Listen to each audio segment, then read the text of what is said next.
ABP news आपको रखे आगे। नमस्कार, एबीपी न्यूज पर हाजिर हूं मैं रुमाना इसार खान। इस वक्त की बड़ी खबर जानिए आप। दिल्ली में इजरायली दूतावास के बाहर धमाके की जांच जैसे जैसे आगे बढ़ रही है, अब नए नए सुराग सामने आने लगे हैं। दरअसल मौके पर जांच एजेंसियां छानबीन कर रही हैं।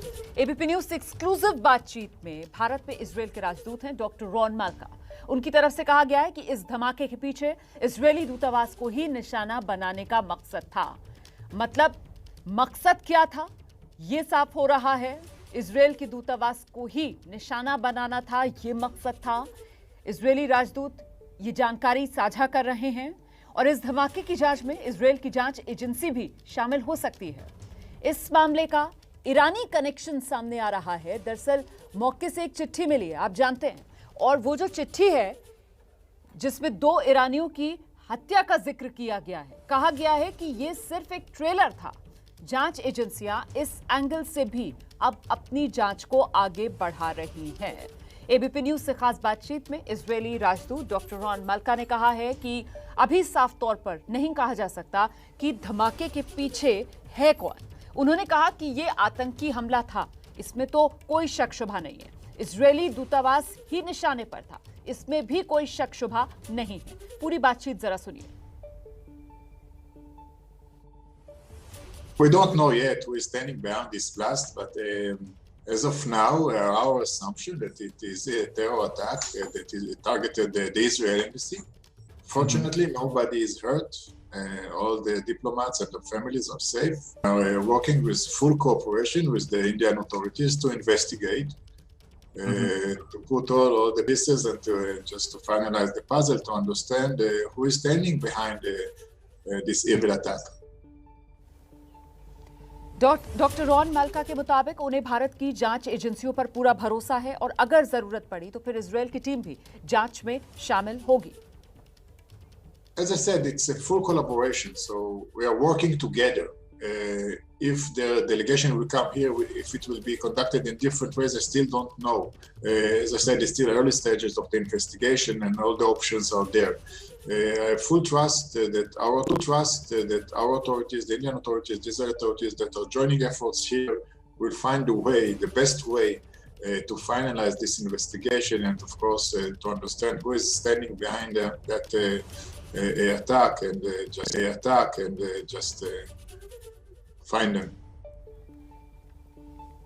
और देखिए इस वक्त एक और बड़ी खबर ये आ रही है कि इजरायली दूतावास के बाहर धमाके की जांच से जुड़ी जानकारियां पीएम मोदी को दी गई है। मतलब प्रधानमंत्री नरेंद्र मोदी को ब्रीफ किया जा रहा है। एनएसए अजीत डोभाल खुद इस पूरी जांच पर नजर बनाए हुए हैं। बड़ी खबर इस वक्त की, दिल्ली धमाके की जांच की जानकारी प्रधानमंत्री नरेंद्र मोदी को दी गई।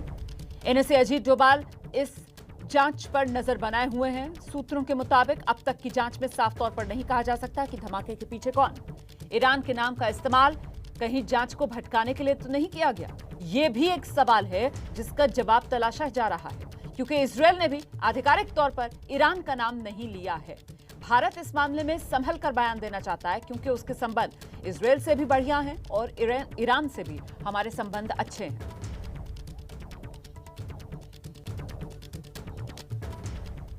इसी पर बातचीत करने के लिए मेरे साथ इस वक्त हमारे संवाददाता मनोज वर्मा मौजूद हैं, ओम प्रकाश तिवारी इस वक्त हमारे साथ मौजूद हैं, आशीष कुमार सिंह इस चर्चा में हमारे साथ शामिल हो रहे हैं। अच्छा, उत्तर प्रदेश के पूर्व डीजीपी विक्रम सिंह जी आप देख सकते हैं, रक्षा विशेषज्ञ, वो इस चर्चा में हमारे साथ शामिल हो रहे हैं और लेफ्टिनेंट जनरल गुरमीत सिंह साहब हमारे साथ मौजूद हैं। सबसे पहले लेकिन आपको आशीष के पास लेकर चलते हैं और समझते हैं आशीष से कि चिट्ठी मिली, चिट्ठी में ईरान का जिक्र, लेकिन अभी कुछ भी नहीं कहा जा सकता है पुख्ता तौर पर कि आखिरकार इस धमाके के पीछे कौन। आशीष, यही समझ में आ रही है अभी तक की तस्वीर? जी हाँ, बिल्कुल रोमाना।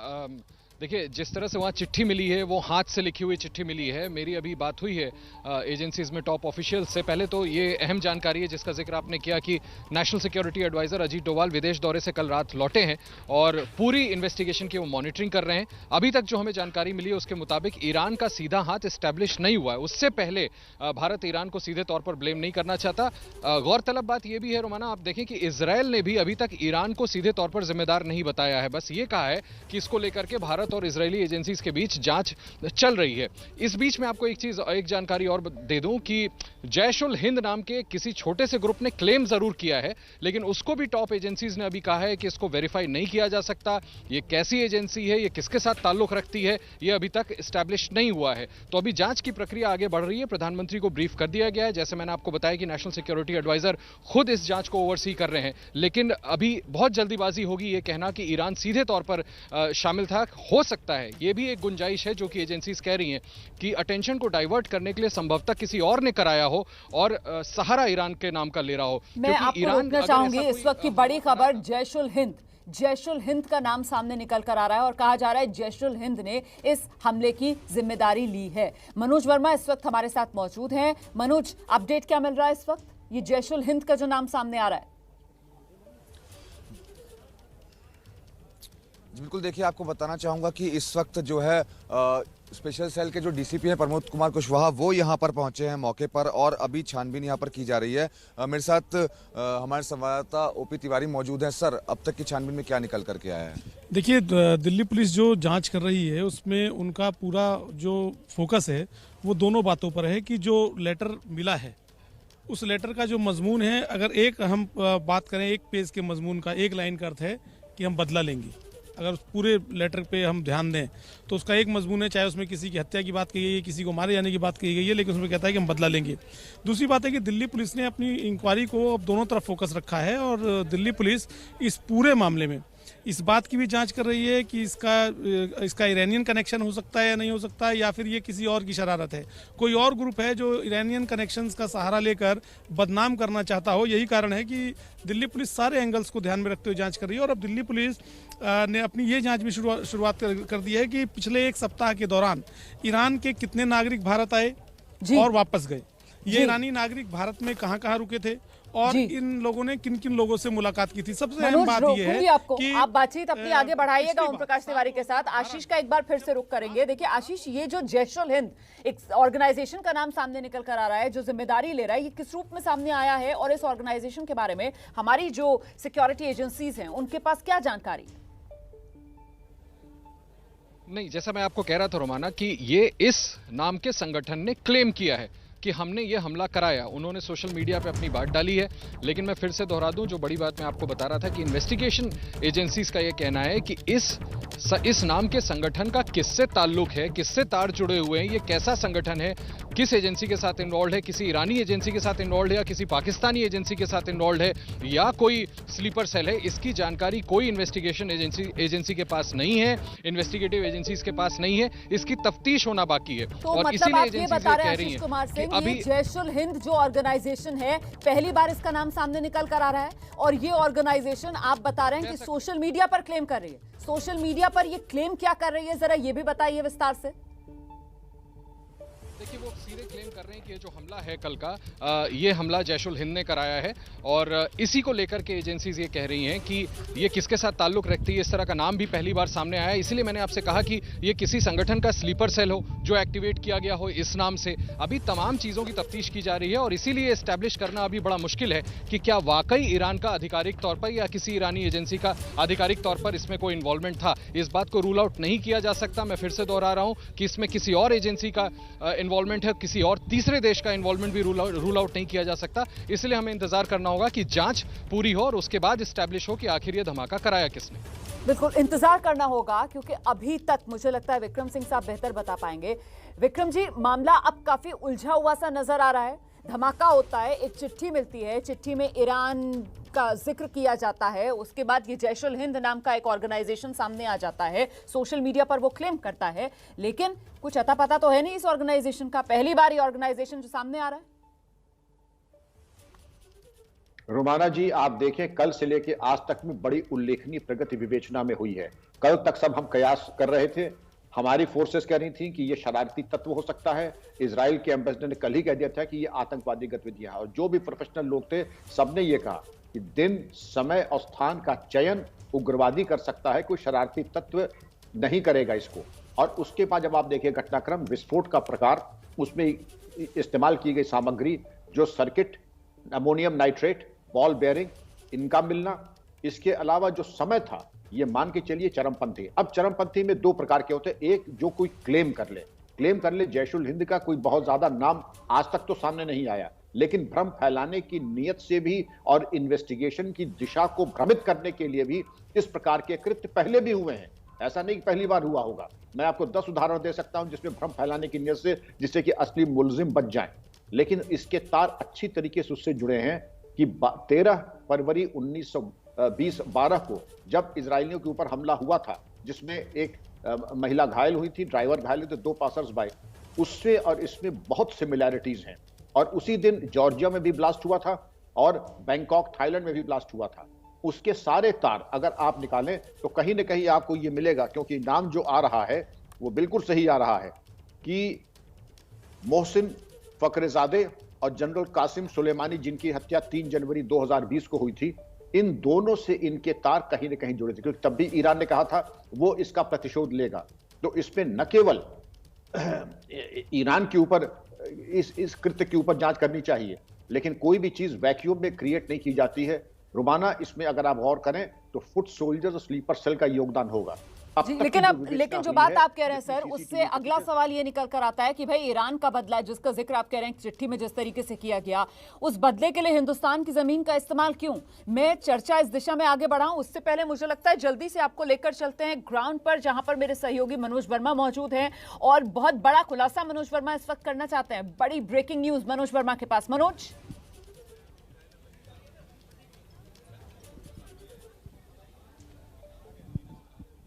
रोमाना, सवाल एक बार आप दोहराएंगे दोबारा से? मनोज, अपडेट है आपके पास कोई?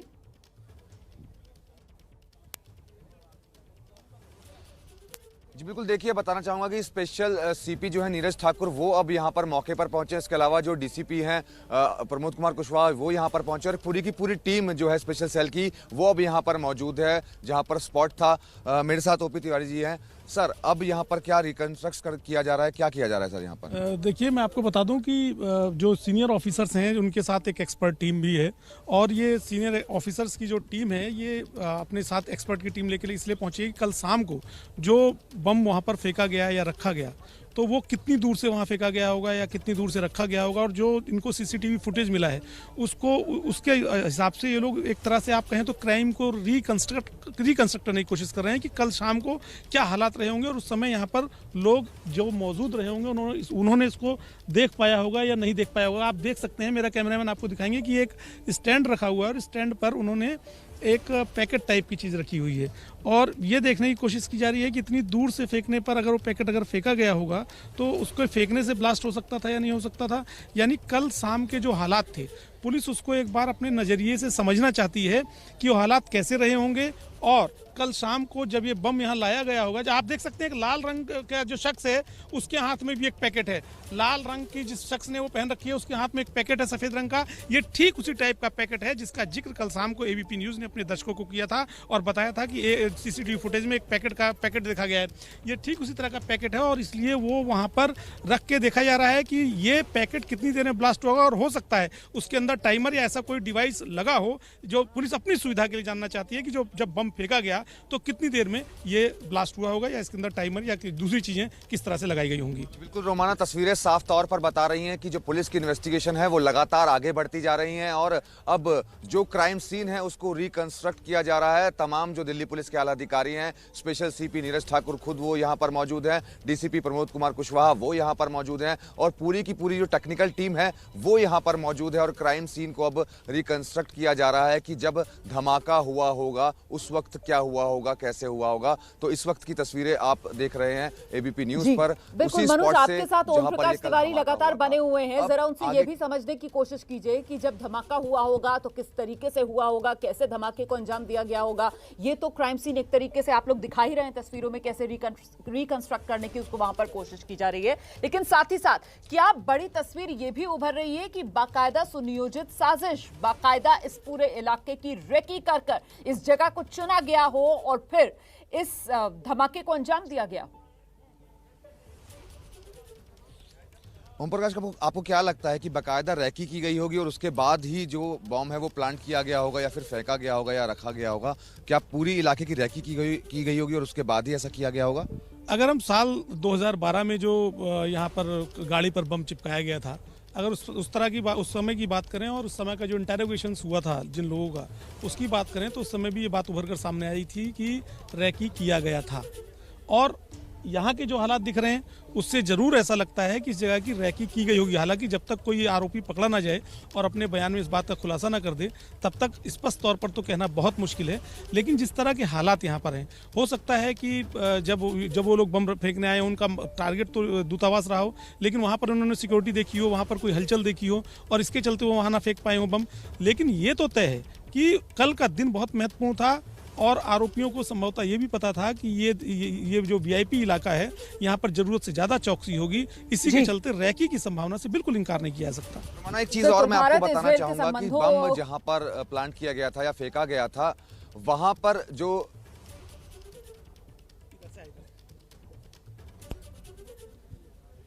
मौका वारदात पर मौजूद हैं, बाकायदा सीन की जा रही है, क्राइम सीन को रिकंस्ट्रक्ट करके समझने की कोशिश की जा रही है। सबके बीच एक ऑर्गेनाइजेशन जैश उल हिंद नाम की, जिसने सोशल मीडिया पर यह दावा किया है कि इस धमाके के पीछे उसका हाथ है। कुल मिलाकर तस्वीर लेकिन अभी इसलिए उलझ रही है क्योंकि जांच एजेंसियां ये मानकर चल रही हैं, हो सकता है जिस तरीके से ये ऑर्गेनाइजेशंस के नाम सामने आ रहे हैं, ईरान का जिक्र किया जा रहा है, इस बात से इनकार नहीं किया जा सकता कि कहीं मामले को भटकाने की, जांच को गुमराह करने की ये एक साजिश, कोशिश तो नहीं।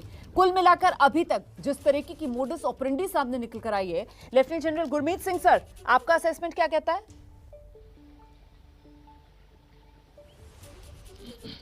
अगर इस मोमेंट पर विश्लेषण किया जाए तो ये पहला तो ये पक्की बात है कि ये डेलिब्रेट एक्शन था, सोची समझी नीति से किया गया था। दूसरी बात ये है कि इसका जो टाइमिंग था, जो लोकेशन था, जो तरीका था, इससे एक संदेशा होता है कि क्या हो सकता है। मैंने 1 साल यूनाइटेड नेशन मिलिट्री ऑब्जर्वर का काम किया है ईरान में और 10 साल कश्मीर में और इजराइल को विजिट किया है। इस अनुभव के ऊपर में मैं ये कह सकता हूं कि देखिए, ये जो आईडीज का तरीका था, ये एक लो तरीका था, लो ग्रेड का तरीका था। यानी कि इसके अंदर में जो एक्सप्लोसिव इस्तेमाल किया गया, बॉल बेरिंग इस्तेमाल किया गया। लेकिन देखिए, ये जो मैसेज दिया है, जो एनवलप में लेटर है, उसके जरिए जो एक संदेश है कि ये ट्रेलर है, और जो रेफरेंस दिया गया है जनरल कासिम सुलेमानी का और डॉक्टर मोहसिन फखरीजादा का, ये एक सोची समझी नीति से किया गया है। और सबसे बड़ी बात तो ये है कि देखिए टाइमिंग क्या था। ये टाइमिंग था 29th एनिवर्सरी, इजराइल और इंडिया का जो एनिवर्सरी है उससे रिलेटेड। ये था 29 जनवरी, जब उसी ही वक्त के ऊपर में विजय चौक के ऊपर में हमारा बीटिंग द रिट्रीट का समारोह होता, सेरेमनी हो रही थी। और अगर इसकी जितनी भी अभी एविडेंस आएंगी, चाहे वो सीसीटीवी की इनपुट हो, चाहे एक्सप्लोजिव का डिटेल हो, जहां ये जो मैसेज है, ये इन्वेस्टिगेशन पक्का ही जो किसने करवाया है, किसने किया है और कौन सा नेटवर्क है, कौन सा कैप्सूल है, इसकी जो डिटेल्स है अवश्य ही खंगाली जाएंगी। लेकिन इसमें देखने वाली बात यह है कि ये जो तरीका था, ये उस स्टैंडर्ड का नहीं था। अगर आप देखें कि जिस प्रकार जनरल कासिम का और डॉक्टर मोहसिन का, टेल अवीव में मोसाद लीडर का जो इन्होंने असैसिनेशन किया था, उसके अंदर में जिस प्रकार से आर्टिफिशियल इंटेलिजेंस, सैटेलाइट कम्युनिकेशन और एक बहुत ही नई टेक्नोलॉजी से किया था। लेकिन ये वाला जो एक बहुत रूडिमेंट्री तरीके से किया गया है, और ये जो नाम आया है, इससे भी पता लगता है कि कौन सा ग्रुप, कौन से टेररिस्ट होंगे। लेकिन विक्रम सिंह जी जो बात यहाँ पर गुरमीत सिंह सर कह रहे हैं कि साहब तरीका जो है वो भले उस स्टैंडर्ड का ना हो, लेकिन जिस जगह को चुना गया, जहां पर इस धमाके को अंजाम दिया गया, सर वो बेहद संगीन बना देता है ना इस पूरे मामले को। बहुत गंभीर रोमाना जी, दिन, समय और स्थान ये इंडिकेट करता है कि जिसने भी किया है बहुत शातिर दिमाग का आदमी है, और उसने ये भी कह दिया कि ये ट्रेलर है। और जनरल सिंह साहब ने जो बात फरमाई है कि ये 29वीं वर्षगांठ इजराइल और भारत के राजनयिक संबंध का था, इजराइल स्पेसिफिक था। आप सभी लोग गणतंत्र दिवस के ऊपर और ऐसे मौके पे दिल्ली जरूर गई होंगी। आप देखें 10 किलोमीटर पहले से सुरक्षा और चक्रव्यूह शुरू हो जाता है। कल के दिन क्या ये हम मान लें वो सुरक्षा व्यवस्था और चक्रव्यूह समाप्त हो गए थे?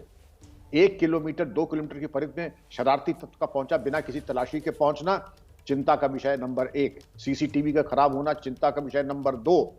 चिंता का विषय नंबर 3 कि सीसीटीवी खराब हुआ और अब तक हम ये बता नहीं पाए इत्तेफाकन, त्रुटिपूर्ण या सबोताज। ये तमाम विषय है जो कि आपराधिक अनुसंधान में आएंगे। आपने सही कहा, ये बहुत बड़ी चिंता का विषय है। ये तो शुक्र है कि कोई जनहानि नहीं हुई, लेकिन इसमें जो पोटेंशियल था वो पूरा था कि कुछ भी हो सकता था। आप बड़ी बात कह रहे हैं सर, और मुझे लगता है कि आगे जब मैं इस चर्चा को बढ़ाऊंगी तो इस पर भी हम अपडेट लेंगे अपने सहयोगियों से कि भाई जिस बात का जिक्र यहाँ पर मेहमान कर रहे हैं कि साहब वीवीआईपी इलाका और वो भी एक खास मौका कि बीटिंग द रिट्रीट सेरेमनी एक तरफ चल रही है, ऐसे में सुरक्षा की चूक का ये जो मामला सामने निकल कर आ रहा है, इस मामले में भी क्या जवाबदेही तय होगी? और वो चिट्ठी जो मौका वारदात से बरामद की गई है, वो चिट्ठी कितना बड़ा महत्वपूर्ण सुराग इस पूरे मामले में साबित होगी? इन तमाम सवालों के साथ चर्चा आगे बढ़ाएंगे।